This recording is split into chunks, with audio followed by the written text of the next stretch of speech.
Today I'm honored to welcome Chancellor Angela Merkel back to the White House. Over the past year, I have enjoyed getting to know the Chancellor very well through many productive calls, discussions, and meetings. We have a great relationship. Chancellor, I want to congratulate you once again on your election victory, fourth term in office. It's really something. Congratulations. We're also pleased to have our newly confirmed United States Ambassador to Germany, Richard Grinnell, outstanding man, and he's with us today. And Richard, congratulations.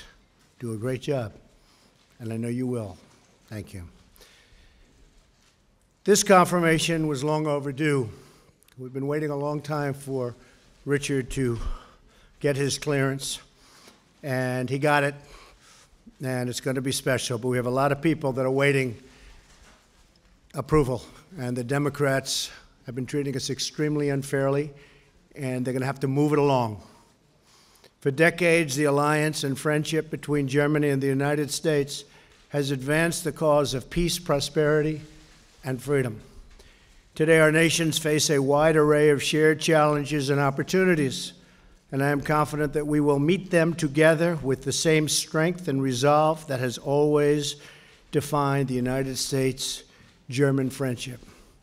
This afternoon, I want to congratulate the Republic of Korea on its historic summit with North Korea. We're encouraged by President Moon and Kim Jong-un's expressed goal of complete denuclearization of the Korean Peninsula. I will be meeting with Kim Jong-un in the coming weeks. We look forward to that, and hopefully it will be productive. I want to thank Chancellor Merkel for her leadership in our campaign of maximum pressure on the North Korean regime, which has helped us to reach this important step, this moment where we are right now. It's taken a long time, many, many decades to get here. Let's see what happens.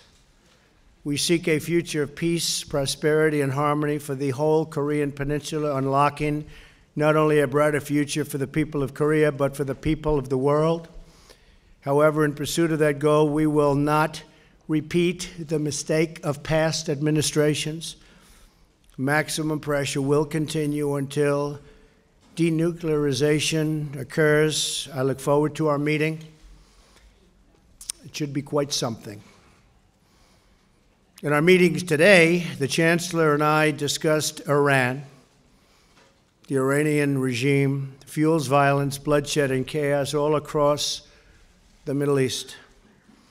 We must ensure that this murderous regime does not even get close to a nuclear weapon, and that Iran ends its proliferation of dangerous missiles and its support for terrorism. No matter where you go in the Middle East, wherever there's a problem, Iran is right there. As we eradicate what little remains of ISIS in Syria, we must also ensure that Iran does not profit from our success. To prevent this outcome, it is essential that our coalition and regional partners step up their financial and military contributions to the anti-ISIS efforts. Some of these countries are immensely wealthy, and they're going to start paying for it and paying for this tremendous help that we've given them. The Chancellor and I also had a productive discussion about the security of Europe and the responsibility of European nations to properly contribute to their own defense. We addressed the need to strengthen NATO and the NATO alliance by ensuring that all member states honor their commitment to spend 2% and hopefully much more of GDP on defense. It is essential that our NATO allies increase their financial contributions so that everyone is paying their fair share. We look forward to seeing further progress towards improved burden sharing. A lot of people have stepped up, a lot of countries have stepped up, and they're going to have to continue to do so.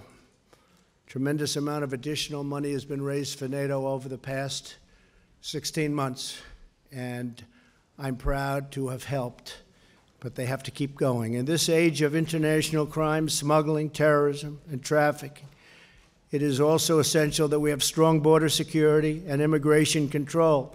This is fundamental to national defense. Also vital to our security and that of our allies is America's ability to maintain a strong and robust manufacturing base, which we really are doing in the United States. We have additional steel plants opening. Steel plants are expanding. Aluminum is doing great. A lot of things are happening that were never going to happen before. That's why we must have a fair and reciprocal trading relationship with our friends and partners. We have a trade deficit in goods with the European Union of approximately, hard to believe, $151 billion a year, including a $50 billion annual trade deficit in autos and auto parts. I'm committed to working with Chancellor Merkel to reduce barriers for United States exports, to remedy these trade imbalances, and deepen our economic ties. We also welcome the Chancellor's partnership in promoting major reforms to international organizations like the World Trade Organization, which has not treated the United States well to protect sovereignty and ensure fairness. The close cooperation across multiple fronts, military, intelligence, economic, academic, is critical to the defense of our civilization as we know it. And the close friendship between the German and American people enriches the lives of millions and millions of our citizens. Chancellor, thank you again for visiting the White House. It's an honor to have you. Our alliance is strong and thriving, and together we will overcome shared obstacles, seize upon shared opportunities, and build an incredible future for our country and our people. Thank you very much. Thank you, Chancellor. Thank you very much. Ja, danke schön.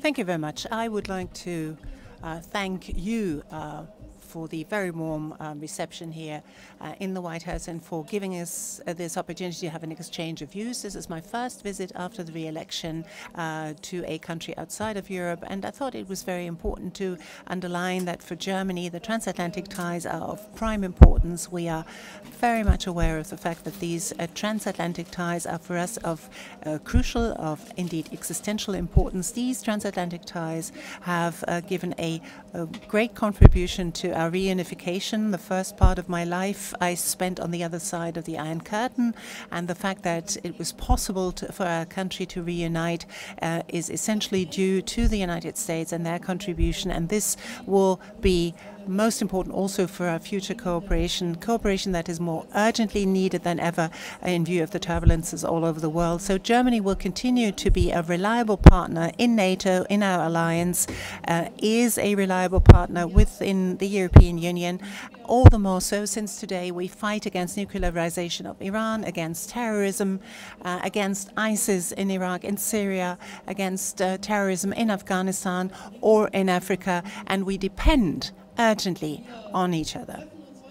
Today we meet at a point in time where it has become very clear that the strength of the American president,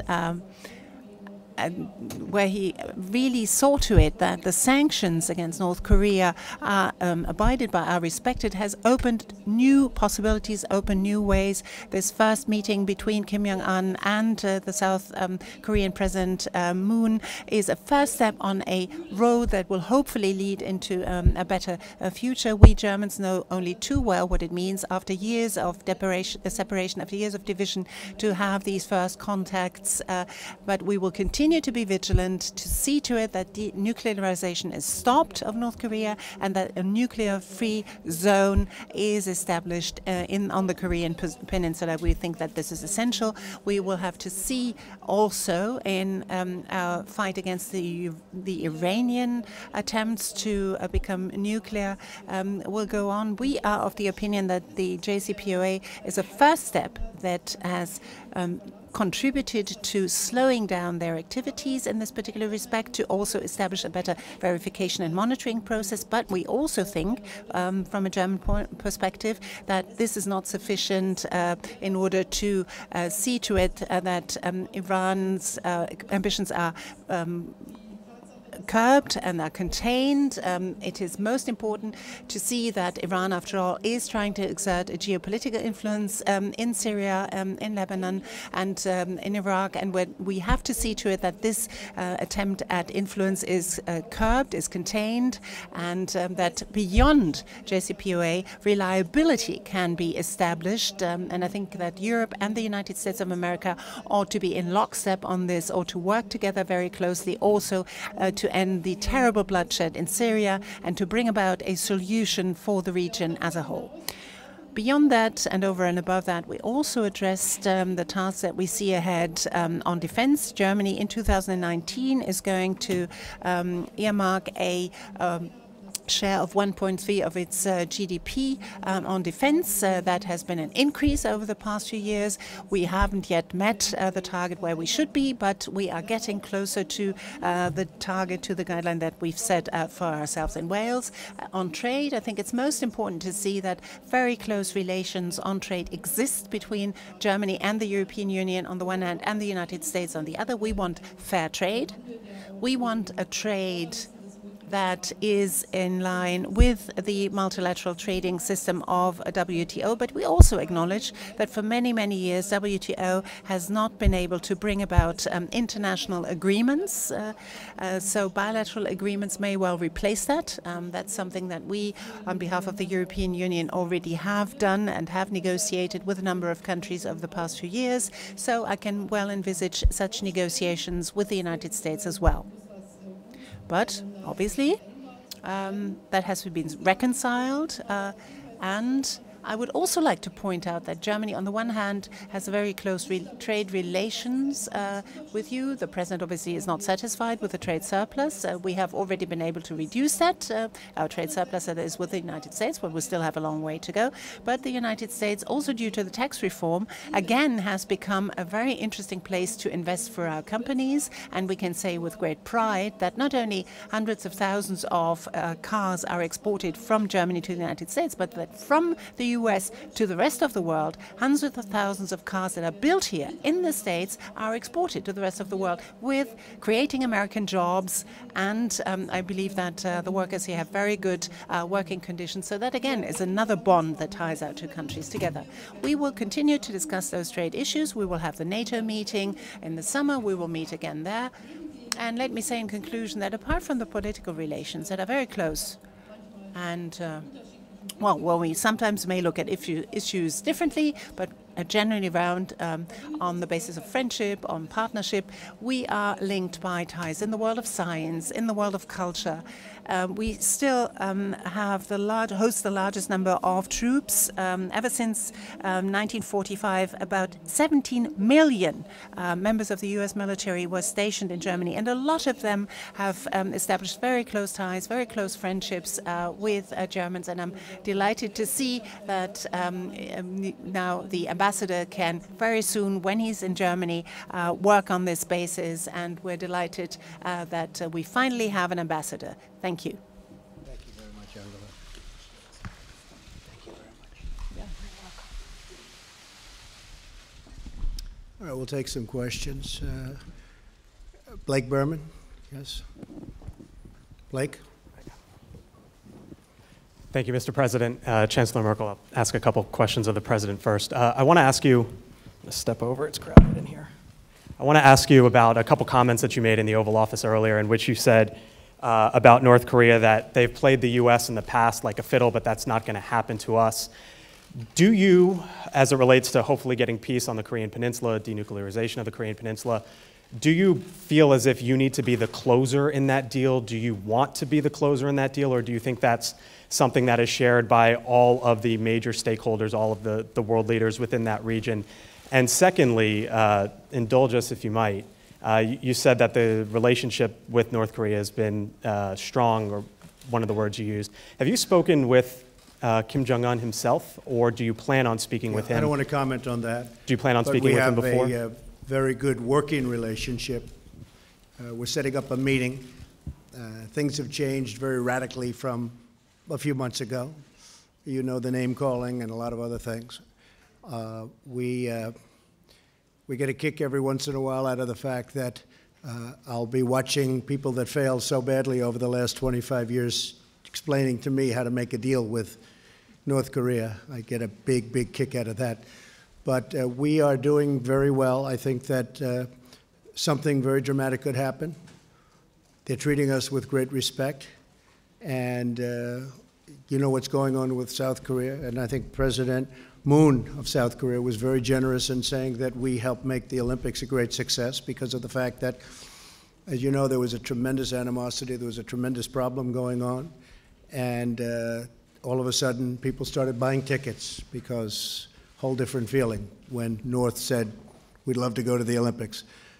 So a lot of good things are happening with respect to North Korea. President Obama told me when I had the one meeting with him, he said, that's your biggest problem. That's going to be the most difficult thing you have. And honestly, I wish it was handled earlier. I wish it were handled by another administration years ago. I'm not just talking about President Obama. I go back to any administration you want. But over the last 25 years, this should have been handled a long time ago, not now. This should not have been left for me to handle. But we will handle it. We're handling it well, and hopefully there'll be peace for North Korea, South Korea, Germany. I mean, everything is included.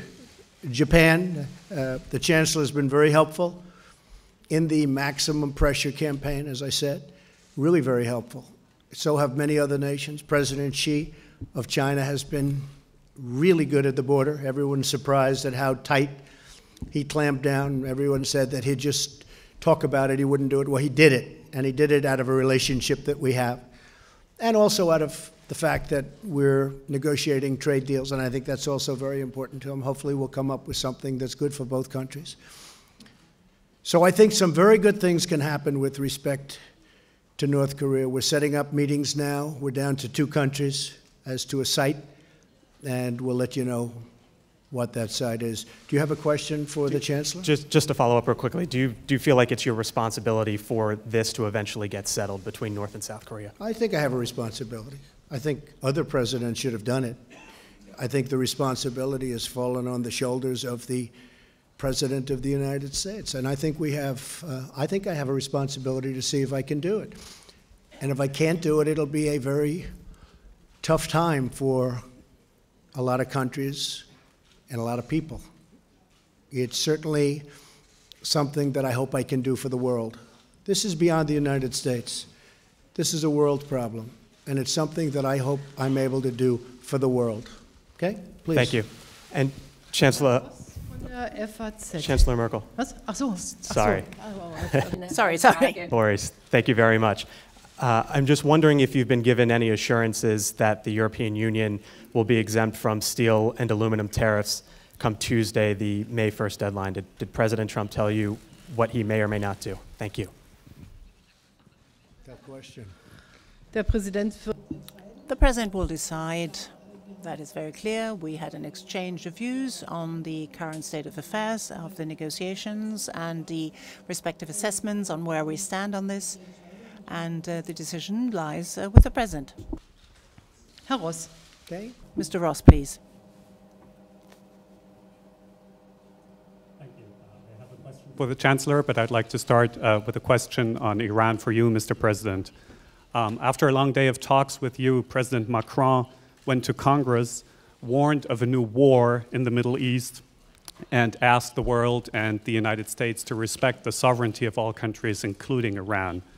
In the absence of a new agreement, are you prepared to use military force to rein in the nuclear program in Iran, or do you have another plan B that is not an agreement and not military force? I don't talk about whether or not I'd use military force. It's not appropriate to be talking about, but I can tell you this. They will not be doing nuclear weapons, that I can tell you. Okay? They're not going to be doing nuclear weapons. You can bank on it. Okay, please. Frau Bundeskanzlerin, noch vor einem Jahr Madam Chancellor, only a year ago, people in Berlin were very much concerned about President Trump not being ready to show toughness against Russia. Now you've come to Washington with the concern that a new round of sanctions against the so-called oligarchs may well be detrimental to the German economy. Have you asked the president to exempt German companies from these sanctions? And are you generally worried that the United States, because the president is trying to be toughest with President Putin, may well change completely and may well be treating Russia too harshly without coordinating with you? Well, we discussed Ukraine, and here we work together very closely against the illegitimate actions of Russia due to, for example, annexation of Crimea and also the situation they caused in eastern Ukraine. I'm very pleased to say that we work very closely with the American administration in complementing the Minsk format. And the sanctions very much are a thing of the Congress, and we work together with the representative of the administration here also, and very closely with the Treasury. We exchange views on what sort of secondary effects that may have, and looking at the conflicts we have with Russia, for example, in Syria, there is a wide degree of agreement, and no one is interested in not having good relations with Russia. But wherever there are conflicts, wherever there are certain things happening, as for example in Ukraine, we have to call a spade, and the principle of territorial integrity of a country such as Ukraine is one that needs to be upheld and that needs to be enforced.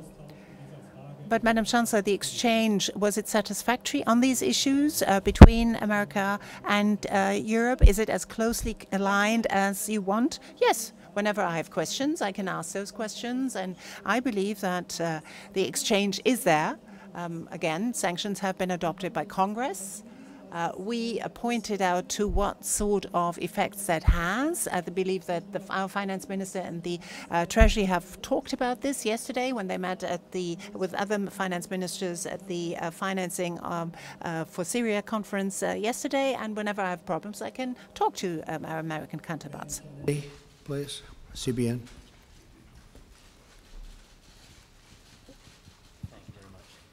Mr. President, two questions for you. The first one's on Ronnie Jackson. It's been 1 day since he bowed out. I know it's only been less than 24 hours. Have you have a new nominee for the Secretary for the Department of Veteran Affairs? And my second question is on the U.S. Embassy set to open in Jerusalem in 3 weeks. Have you decided if you do plan to attend? And also, can you confirm if Treasury Secretary Steve Mnuchin is leading a delegation that could include your son-in-law, Jared Kushner, and Ivanka Trump?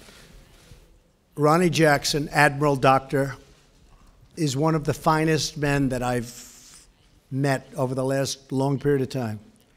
High quality family. I just met them. And I explained what happened. I explained that Washington can be a very mean place. You don't know about that, Chancellor. A nasty place. The false accusations that were made about him by Senator Tester from a great state. I don't think that state is going to put up with it. These were false accusations about a great man, about a man who has a son who's a top student at Annapolis, about a man that's given his life to this country and to the military, a brave man. He would have been a great leader. To say the kind of things that he said, you had President Obama giving him an A+ report. You had President Bush giving him an A+ report. You have President Trump giving him an A+ report. And to make statements of things that most people said never happened, never even happened. Calling them names was, to me, a disgrace, an absolute disgrace. And I think it's something we learn from. I called him today. I said, in a certain way, you're in a very big way, you're an American hero because you've exposed the system for some horrible things. I've had it happen to me with the Russian collusion hoax. It's a hoax. But I came into the job understanding that things happen. He didn't. He's a great doctor. He's a great admiral. He didn't really think a thing like this could happen. And I think it's a disgrace. So I just want to comment on that. And actually, I'm glad you asked the question. I think this man has been treated, he's an American hero, and I think he's been treated very unfairly. Okay? As far as a nomination, have you put forward a new nomination yet? I have many people that want the position, if you can believe it. With all of this being said, we have some excellent people, some very political people, some people that a thing like that wouldn't happen, or if it did happen, I guess they'll handle it somewhat differently. But we have many people that want that job. We're very proud of the job we've done for the veterans. The veterans have been, we've gotten accountability approved, which is something that for years they've been trying to get. As you know, they couldn't get it approved. We got accountability. So that when somebody treats our veterans badly, we can fire them so fast, almost as fast as they fire people in Germany. We'll get rid of them. And I will tell you, we're getting choice. We're putting choice in very, very strongly. We have tremendous support in the Senate for that. But I have a lot of people that want the job. We're doing a great job over there for the vets. And, you know, that was one of the things that to me was the most important. We had tremendous support from the vets. We're getting great reports. But getting a thing such as accountability done, we'll be soon getting choice done. Meaning, if a veteran stands online and can't get to a doctor for various reasons, they're going to a private doctor and this country is going to pay. They're not going to wait 9 weeks online for a cure to something that could have been very easy to cure, and then they end up dying from it. So we're going to, I'm very proud of what we've done, and I will tell you, your new head of the VA is going to be very exceptional. We have some exceptional people that want to do the job. Okay. Before I get to Chancellor Merkel, I wanted to backtrack to the U.S. Embassy opening up in Jerusalem. You said in the past that you would like to go. So they came to me. This is a little bit about government. Somebody said, could I tell this story? And they came to me with a proposal for a $1 billion embassy in Jerusalem. And the papers, Mike Pence can tell you, the papers were put before me to sign an application for more than $1 billion to build an embassy. I said, what are you talking about? $1 billion. You know, most embassies are like a single story. And they said, yes, sir, it's $1 billion. And I had my name half signed. Then I noticed the figure, and I never got to the word Trump. I had Donald signed, but I never got to the word Trump. And I called my ambassador, who's a great lawyer. Most people in business know David Friedman. He's the ambassador to Israel and loves Israel, loves our country, loves Israel too. And I said, what's this $1 billion? He said, I can build it for $150,000. I said, what? He said, I can build it for $150,000, the embassy. We have a building, we have the site, we already own the site, we own the building. I can take a corner of the building, and for $150,000, we can fix it up, make it beautiful, open our embassy. Instead of in 10 years from now, we can open it up in 3 months. And that's what we did. But I said, David, let's not go from $1 billion to 150,000. Let's go to 300,000-400,000. And that's what we did. We would take a piece of the building. It's going to be beautiful. And it'll be somewhat temporary, but it could be for many years, because by the time they build it the other way, it's going to be many, many years. They were looking for sites. We already have a site. And we have a great site. The site's better than anything you could imagine. But that's the way government works. They were going to spend $1 billion, and we're going to spend much less than $500,000. Could have done it for much less than that, but I said, let's make it really nice. So that's what it is. I may go, very proud of it. Jerusalem has been a subject that's been promised for many years, as you know, the embassy in Jerusalem. It's been promised for many, many years by presidents. They all made campaign promises, and they never had the courage to carry it out. I carried it out. So I may go. It's getting ready to open. And I do want to tell that story, though, because there are a couple of people that got to see it, including Mike, but others, where literally they were going to spend $1 billion, and we're spending a tiny, tiny fraction of that in the hundreds of thousands of dollars instead. And it will be very nice. Maybe it'll be nicer than $1 billion building. Okay? For the Chancellor, please. Well, Chancellor, I wanted to ask about the Iran nuclear deal. You just heard President Trump say that Iran will not be restarting the nuclear program. You can bank on it. Do you fear that if the U.S. backs out, that Iran will restart their nuclear program? And also, you're the second European Union leader or European leader to stop here at the White House this week. What improvements did you recommend to the president that needs to be changed in order to keep the U.S. in the deal?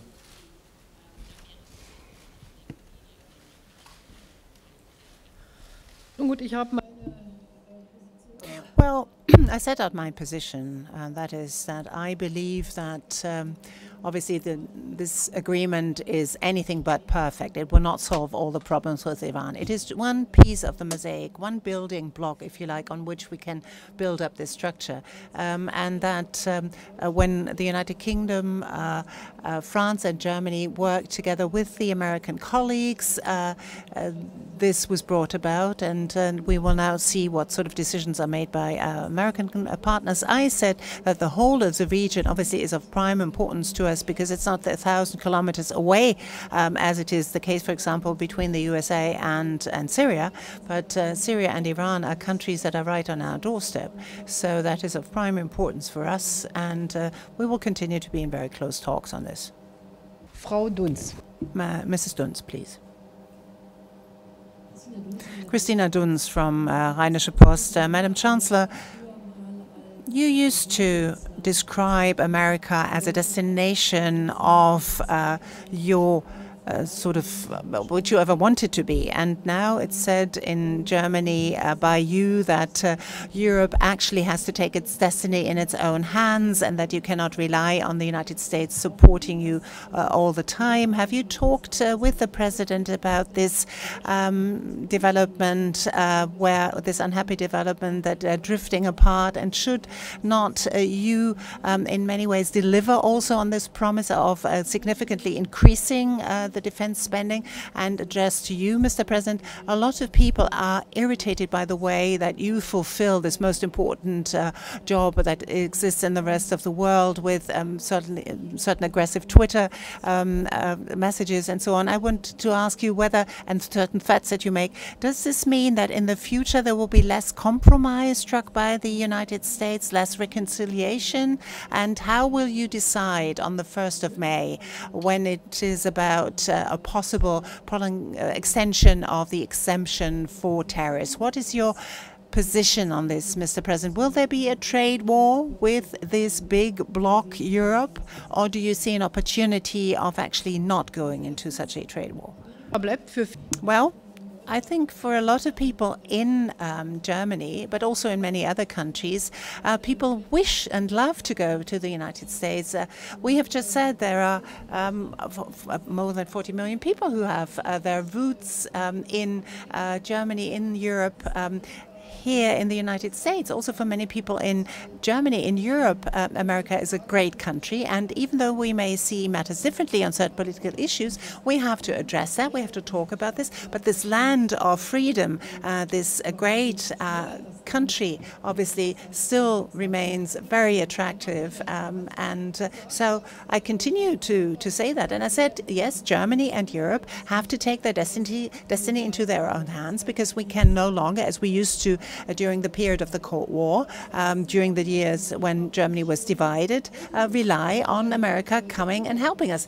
America is still helping us, but step by step, we will simply have to increase our contribution to, and America has been very much engaged, very broadly engaged in parts of the world that are far away from America. And the people of America, too, have said, well, what's in it for us? So the president is saying you ought to have some more burden sharing. So in a way, we're maturing. We're growing out of a role where after the Second World War, people were rather happy for Germany not becoming too engaged, not too active, because during the period of National Socialism, we created such incredible injustice in the world, and but this post-war period is at an end. It's more than this post-war period is well, that's essentially 70 years ago. So we as Germans have to learn to assume more responsibility. We're proud to be the second largest troop contributor in NATO. We've done a lot over the past few years, obviously from the president's perspective, not perhaps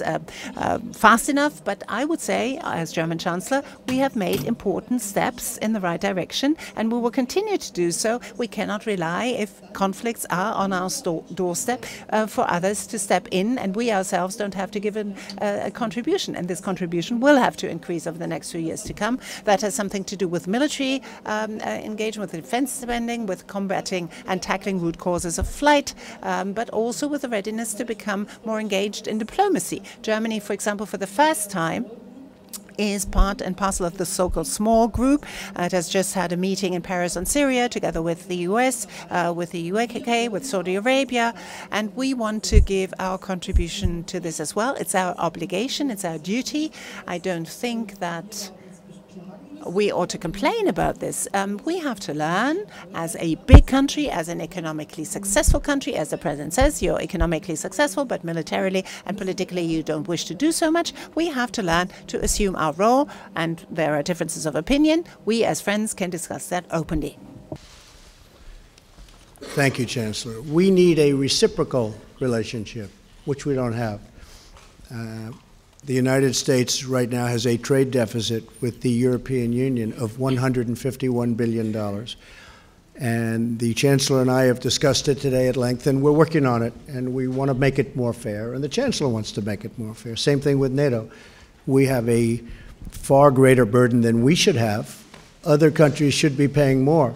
And I'm not saying Germany alone. Other countries should be paying more. I mean, we're protecting Europe, and yet we pay by far more than anybody else. And NATO is wonderful, but it helps Europe more than it helps us. And why are we paying a vast majority of the costs? So we're working on those things. It's been unfair. And I don't blame the Chancellor, and I don't blame Germany. I don't even blame the European Union. I blame the people that preceded me for allowing this to happen. There's no way we should have a trade deficit of $151 billion.